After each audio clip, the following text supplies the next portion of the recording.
Hello বন্ধুরা, আসসালামু আলাইকুম। আপনারা কেমন আছেন? আশা করি সকলেই আল্লাহর রহমতে ভালো আছেন।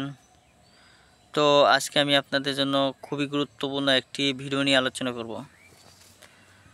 তো বন্ধুরা, আপনারা স্ক্রিনের মধ্যে যে গাছের পাতাগুলো দেখতে পাচ্ছেন, মূলত বন্ধুরা এই গাছটির নাম হচ্ছে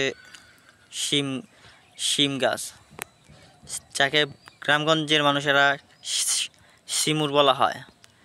তো বন্ধুরা, এই শিমুরটি যদি বন্ধুরা আপনারা রোপণ করতে পারেন, তাহলে কিন্তু বন্ধুরা শিম এবং কি এই শিমের যে পাতা রয়েছে, এই পাতা দিয়ে আপনারা উপকার পাবেন।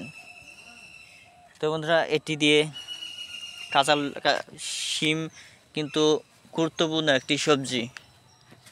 গ্রামগঞ্জের প্রত্যেক মানুষই এই শিমুর কিন্তু রোপণ করে থাকে। তার কারণ হচ্ছে এই শিম খেতেও সুস্বাদু, শিমের মধ্যে প্রচুর পরিমাণে ভিটামিন রয়েছে, প্রোটিন রয়েছে। তো বন্ধুরা, এই শিমুরের মধ্যে যে বিচিগুলো থাকে, সেই বিচিগুলো যদি বন্ধুরা আপনারা খেতে পারেন, এই বিচিগুলো খাওয়ার পর থেকে বন্ধুরা আপনারা ভিটামিনের অভাব দূর হবে। এবং কি বন্ধুরা, এই শিমের বিচি যদি আপনারা নিয়মিত সেবন করতে পারেন, বন্ধুরা আপনাদের বিভিন্ন রোগ প্রতিরোধ ক্ষমতা বৃদ্ধি পাবে।